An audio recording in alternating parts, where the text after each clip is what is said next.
तुम्ही Parlikar math and commerce coaching क्लासमध्ये आपल्या संपूर्ण विद्यार्थ्यांचं हार्दिक स्वागत आहे. तर बघा विद्यार्थी मित्रांनो, आपण बघत आहे BCom second year semester third company account valuation of shares.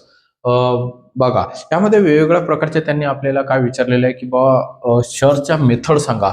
एक बोथ मेथड म्हणजे मी तुम्हाला सांगितलं net asset method, yield method किंवा इंटरन्स मेथड आणि नेट ॲसेट मेथड एकच आहे. आणि इल्ड मेथड, मग ते जे तुम्हाला कालचं जे गणित दिलेलं होतं मी ते मोस्ट टाइम होतं बेटा 8 नंबरचं, तर ते त्याचं लेक्चर बघून घे जा.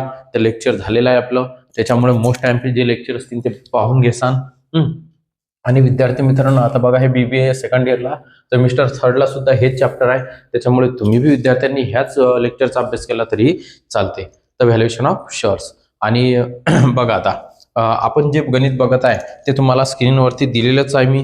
तर स्क्रीनवरती तुम्हाला जे दिलेलं आहे त्यावरतून तुम्ही काय करत जा बेटा, लिहून घ्यायचं, त्या गणिताचा अभ्यास करायचा. बघा आता 14 नंबरचं जे गणित आहे आपल्याला दिलेलं आहे की नाही. तर 14 नंबरचं गणित मी तुम्हाला तसं बी आपल्या याच्यावरती आहेच स्क्रीनवरती, तुम्ही त्याचा स्क्रीनशॉट काढून घ्याल बेटा. आणि तुमच्या वहीमध्ये लिहिणे आवश्यक राहणार तुम्हाला, त्याशिवाय तुम्हाला ते गणित समजणार नाही. तर बघा मी गणित समजून सांगतो बेटा तुम्हाला. हे जे गणित दिलेलं आपल्याला आहे की नाही.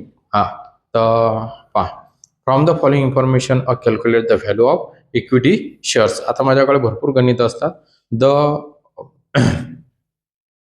Paid of shares capital of a company म्हणून दिलेलं आपल्याला, म्हणजे शेअरची जी कॅपिटल असते त्या कॅपिटल वरती संपूर्ण 1000 दिलेलं आहे. 15% प्रेफरन्स शेअर्स. किती पर्सेंट? 15%. हे बघा 1000 शेअर्स आहे आणि 15% प्रेफरन्स शेअर्स म्हणून सांगितलेलं आपल्याला त्यांनी. तर तुम्हाला 100 इच म्हणजे एक शेअरची किंमत दिलेली आहे 100 इच, आणि 20,000 इक्विटी शेअर्स ऑफ ₹10 इच. तर म्हणजे 20,000 इक्विटी शेअर्स आहेत बेटा. किती आहे? 20,000 इक्विटी शेअर्स ऑफ ₹10 इच. त्यानंतर आपल्याला 2 नंबरला दिलेला त्यांनी the average annual profit of a company after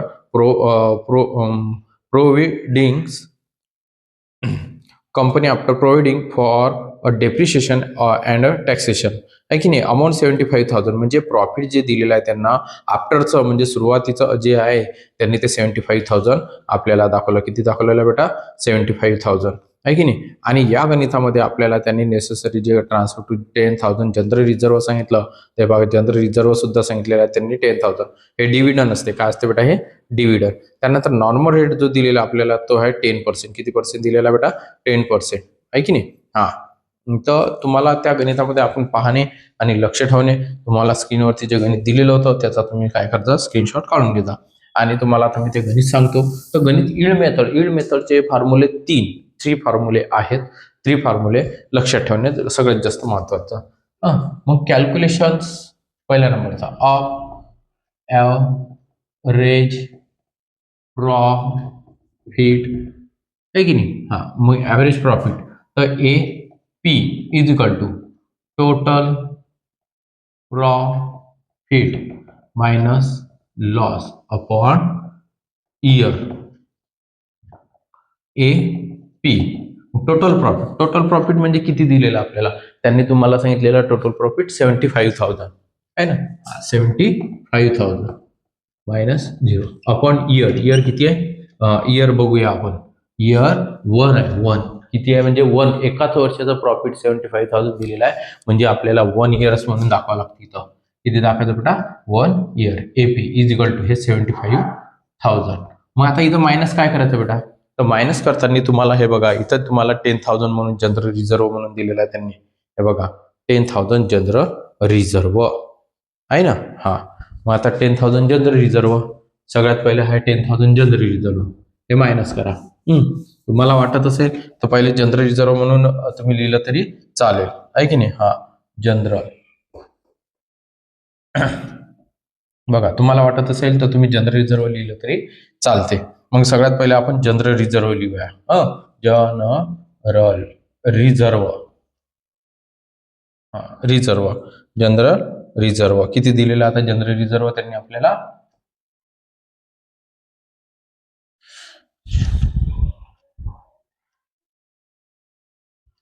बघा त्यांनी आपल्याला जनरल रिझर्व्ह दिलेला, तर 10,000 जनरल रिझर्व्ह आपण बघूया. तर इथं मायनस करायचं, परंतु इथं दाखवायचं पहिले जनरल. ओके. रिझर्व्ह व जनरल रिझर्व्ह, हे जनरल रिझर्व्ह आहे आपल्याला दिलं 10,000. किती दिलेलं आहे बेटा? 10,000. म्हणजेच हे मायनस केल्यावर राहतील 65,000. 65,000.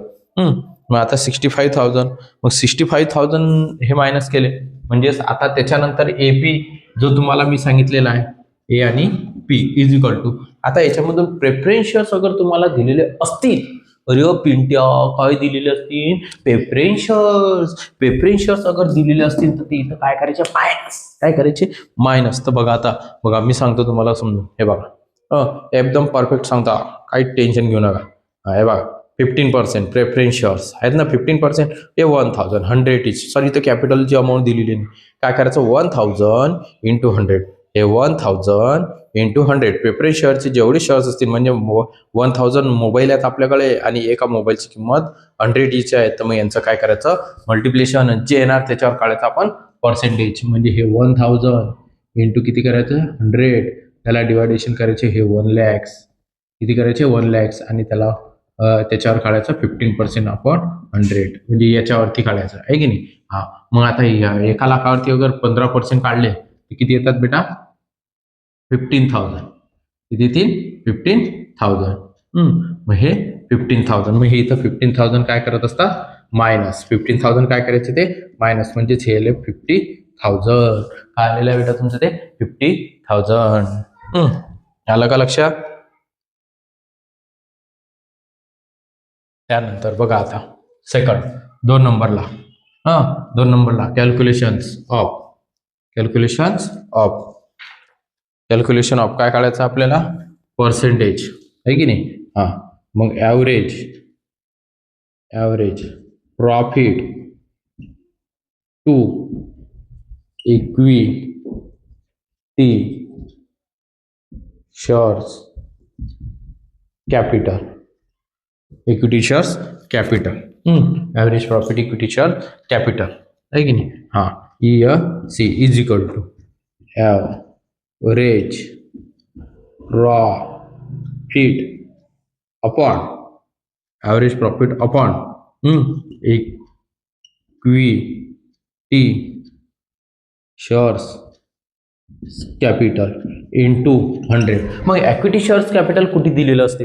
अरे इक्विटी नाही रे बाबा, इक्विटी शेअर्स कॅपिटल कुठे दिलेलं असतं? इक्विटी शेअर्स म्हणजे जे मालक लोक असतात त्यांची किंमत. मग इक्विटी शेअर्स इथं दिलेला आहे आपल्याला 20,000 इक्विटी शेअर्स ऑफ ₹10 इच. मग 20,000 गुणिला 10 करा, म्हणजे 20,000 इंटू 10 केलं तर किती येतील? 2 लॅक्स येतात. किती येतात बेटा? 2 लॅक्स. ॲव्हरेज प्रॉफिट किती आलेला आहे? 50,000. अरे पिंट्या, 50,000 हा ॲव्हरेज प्रॉफिट आहे. किती आहे? 50,000. मग इक्विटी शेअर्सनी त्याला काय कर? मल्टिप्लिकेशन कर, डिवायडेशन केलं, इथली 100. आता या वरच्या संख्येसोबत मल्टिप्लिकेशन किती येणार? ते 5 लॅक्स. जास्त येते 50 लॅक्स, आहे की नाही? हा, 1 2 3 4 5 6, 1 2 3 4 5 6, त्याला डिवायडेशन हे 2 लॅक्स. ओके, हे 5 झिरो कट कर, 1 2 3 4 5 झिरो कट. म्हणजेच मग आपलं 50,000 त्याला डिवायडेशन 2, म्हणजेच हे आलं 25%. अरे म्हणजे इक्विटी शेअर्स कॅपिटल जे आहे ते किती आलं आपलं? 25%. हा, हे लक्षात ठेव बाबू, नाही तर मग म्हणजे मी विसरलो. तसं नाही करायचं. आणि त्याच्यामध्ये पहा आता इक्विटी शेअर आलं 3 नंबरला, म्हणजे 3rd नंबरला. किती नंबरला? 3rd नंबरला, आहे की नाही? हे गाडली सापाची नागमोडी. लक्ष दे इथं. मग म्हणते सर विसरलो, तर याचा दुसऱ्या नंबरचा फॉर्म्युला लिहिण्यासाठी काहीच फॉर्म्युला पाठ नाही करायचा. याचं जे दुसऱ्या नंबरचं हेडिंग लिहिलं असेल तसंच्या तसं तिथं छापायचं. इकडचं कॉपी तिकडे पेस्ट, इकडचं कॉपी तिकडे पेस्ट. हो, साबणाची पेस्ट किंवा मग लसणाची paste. Calculations of valuations of shares किंवा बाय यील्ड मेथड. हा, आलं का लक्षात?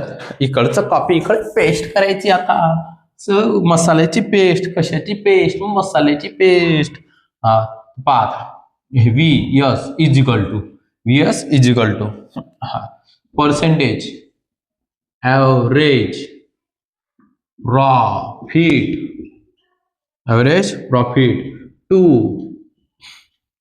Equity shares capital division rate of return. काय लिहायचं बेटा? रिटर्न. आणि इथं इंटू काय करायचं? तिथं इंटू पेड ऑफ शेअरची व्हॅल्यू. हे बा इथं लिहायचं पेड ऑफ शेअर व्हॅल्यू. आता माझ्याकडे जागा नाही त्याच्यामुळे मी पेड ऑफ शेअरची व्हॅल्यू दाखवलं. आलं लक्षात? हा. त्यानंतर VS is equal to average profit equity shares किती आला आपला? 25%. किती आलेला आहे? 25% divided rate of return. Sir rate of return कुठे आहे? तुम्हाला मी दाखवलं होता. तुमच्याकडे गणित आहे अवेलेबल. हे 10% दिलेलं आहे बघा. 10%. हा इथं लिहायचा आपण 10%. म्हणजे 10 इंटू पेड ऑफ शेअरची व्हॅल्यू सर किती आहे? इक्विटी शेअरची घ्यायची कधी बी, म्हणजे जे मालकांनी दिलेले असेल ते. हे बघा हे 10 इथं आहे. दिसली? हा दिसली का? 10. इथं 10. मग या वरच्या संख्यासोबत काय करायचं? त्याचा मल्टिप्लिकेशन, त्याला डिवायडेशन बाय 10. आला का लक्षात? हा. म्हणजेच हेच इक्विटी शेअरची ही जी वेळची व्हॅल्यू जी आहे ती व्हॅल्यू किती येते?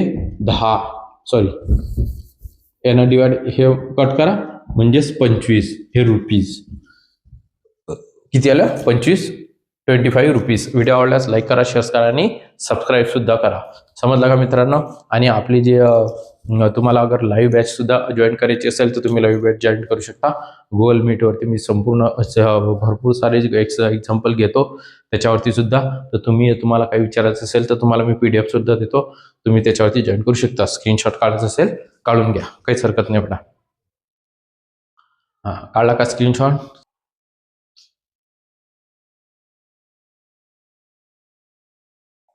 बघा या पहिले आपला एक्झाम्पल 9 झालेला आहे. बघा मित्रांनो या पहिलेचा 9 झालेला आहे. आता आपण 10 बघत आहे. कोणतं झालेलं आपलं? 9 नंबरचा. आता 10 नंबरचं बघत आहे. तर विद्यार्थी मित्रांनो तुम्हाला जे आता गणित दिसत आहे त्या गणिताचं तुम्ही काय करजा? स्क्रीनशॉट काढून घे जा. म्हणजे तुम्हाला ते गणित लिहून घेणे खूप आवश्यक आहे. तर बघा आता मित्रांनो आपण ते एक्झाम्पल बघूया. तर तुम्हाला यील्डच मेथड आहे. कोणती मेथड आहे बेटा? Yield method. कोणती मेथड आहे? Yield method. यील्ड मेथड मध्ये सुद्धा आपण एकदम सोपी फॉर्म्युले आहे. यील्ड मेथडचे किती फॉर्म्युले बेटा? 3 फॉर्म्युले दिलेले आहे. मग आता 3 फॉर्म्युले दिलेले आहेत तुम्हाला. मग आता 3 फॉर्म्युले तर सोडावं लागेलच. याच्यामध्ये कॅपिटल बघू आता. त्या गणितामध्ये प्रॉफिट हे त्यांनी किती सांगितलेलं आहे? अॅन्युअल प्रॉफिट दिलेलं आपल्याला 2 lakhs डायरेक्ट दिलेला आहे. बघा अॅन्युअल प्रॉफिट सांगितलं 2 lakhs. म्हणजेच आपल्याला total profit minus loss upon year करण्याची आवश्यकता नाही. तुम्हाला फक्त एकच नंबरला डायरेक्टली याचं कॅल्क्युलेशन ऑफ ॲव्हरेज आहे की नाही? Average profit. ॲव्हरेज प्रॉफिट म्हणजेच हा AP is equal to total profit minus हा लॉस अपॉन इयर. तर मग बेटा हा AP total profit. Total profit किती दिलेला आपल्याला? 2 lakhs आहे. किती आहे बेटा? हा 2 lakhs. 0 मायनस 1 हा म्हणजेच हा येणारा तुझा 2 lakhs. हा काय येणारा? या 2 lakhs मधून काय करायचं तुला? मायनस करायचं आहे. तर इथं दिलेलं आहे त्यांनी आपल्याला 50%. हे बघ 50% हे सांगितलेलं आहे त्यांनी. 50% द प्रॉफिट. डिव्हिडंड म्हणजे हे डिव्हिडंड जे असते हे 50% सगळ्यात पहिले मायनस करावं लागते. म्हणजेच इथं 50% डिव्हिडंड काय करायचं? मायनस. मग या 2 lakhचे 50% काढायचे. या 2 lakhचे 50% येते 1 lakhs. मग ही तर येणार आहे 1 lakhs. म्हणजेच AP ॲव्हरेज प्रॉफिट किती आला आपला? 1 lakhs. म्हणजे हा आला आपला ॲव्हरेज प्रॉफिट. प्रेफरन्स शेअर्स वगैरे दिलेले नाही आहेत. त्याच्यामुळे काही टेन्शन नाही. मग सेकंड नंबरला आता इथं प्रेफरन्स शेअर नाही, जनरल रिझर्व्ह नाहीये, काहीच नाही. फक्त एवढं दिलेलं होतं 50% डिव्हिडंड मायनस करा. ओके. 2 नंबरला calculations of percentage average profit to equity shares capital. Equity shares capital. आता इक्विटी शेअर्स कॅपिटल तर आपण बघूया. ERC is equal to average profit divided by equity shares capital into 100. Average profit किती आपला 1 lakhs आहे ना. हा, त्याला इक्विटी शेअर्स कॅपिटल बघून घ्या किती आहे, तुम्हाला त्याच्यामध्ये दिलेलंच आहे. हा, ते बघा, हे इक्विटी शेअर्स कॅपिटल आहे. हे equity shares capital 8 lakhs rupees आहे ना. हा, हे 8 lakhs इथं लिहायचं 8 lakhs इंटू 100. यांच्या वरच्या संख्येसोबत काय करायचं आहे तुम्हाला, मल्टिप्लेशन केलं म्हणजे 2 0 वाढवा. 8 0 0 0 0 0 1 2 3 4 5 1 2 3 4 5. ओके, 100 केला डिवायडेड बाय 8. 100 डिवायडेड बाय 8 म्हणजेच हे येणार आहे तुमचं 12.5%. 100 ला 8 ने डिवायडेड केलं की 12.5%. त्यानंतर थर्ड नंबरचा calculations of valuations of shares by yield method आहे की नाही. हा, मग आता V S is equal to formula खूप मोठा आहे की नाही. हा, मला तिथंच लिहून देता मी, बघून घ्या. Percentage of average profit to, आता शॉर्टकट लिहिलं बेटा, तुम्ही लिहून घेणे. पर्सेंटेज ऑफ ॲव्हरेज प्रॉफिट, खूप वेळा ॲव्हरेज प्रॉफिट इक्विटी, हा, इक्विटी शेअर्स कॅपिटल. ओके, हा, त्याला डिवायडेशन करायचं आणि इथं इंटू करायचं. इथं रेट ऑफ रिटर्न म्हणून दाखवा. हा, रिटर्न्स इथं पेड ऑफ शेअर्स व्हॅल्यू इथं आहे बेटा. हो, हा, या ठिकाणी लिहायचं आहे. इंटूच्या नंतर पेड ऑफ शेअरची व्हॅल्यू. तर बघा आता हे पर्सेंटेज जे आलेलं आपलं किती आहे ते 12.5 म्हणजे 12.5%. 12.5% है आपका रेट ऑफ रिटर्न कितना है, तो रेट ऑफ रिटर्न आपको दिया हुआ है नॉर्मल रेट ऑफ रिटर्न 10% है ना. हाँ, 10%.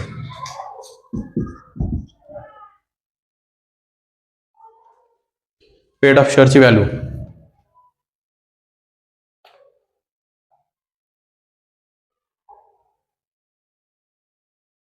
कॅपिटल 8 lakhs आहे ना. 8 lakhs. हा, इथं दिलेलं आहे नंबर ऑफ शेअर्स 8000. मग आता पेड ऑफ शेअरची व्हॅल्यू काढायची. तर 8 lakhs त्याला डिवायडेशन बाय 8000 आहे की नाही. तर त्याला डिवायडेशन केलं म्हणजे 100 येतेच ती. 3 0 कट करा, 3 0 कट करा. 8 1 चा 8 म्हणजे 1 हे 0 उरले म्हणजे इथे येणार 100. ओके, यांचं मल्टिप्लिकेशन करा 50, त्याला डिवायडेशन 10 म्हणजेच V S is equal to paid off शेअरची व्हॅल्यू बेटा 1 to 5. ओके, व्हिडिओ आवडल्यास लाईक करा, शेअर करा आणि सबस्क्राईब सुद्धा करा बेटा. आणि बेलचं बटन दिले ते सुद्धा दाबा म्हणजे तुम्हाला 100% काय होणार आहे, प्रत्येक वेळेस नोटिफिकेशन ही मिळत राहणार. हो, हा, आणि ही आली तुमचे रुपीज म्हणजे व्हॅल्यू. आलं का लक्षात? स्क्रीनशॉट काढायचं काढून घ्या, काहीच हरकत नाही. समजलं नसेल दिसत थोडंसं झूम करा, लक्ष द्या. आणि काही असल्यास मला मेसेज करा, कमेंट्स करा. समजलं, लक्षात आलं ना बेटा? जय हिंद, जय महाराष्ट्र.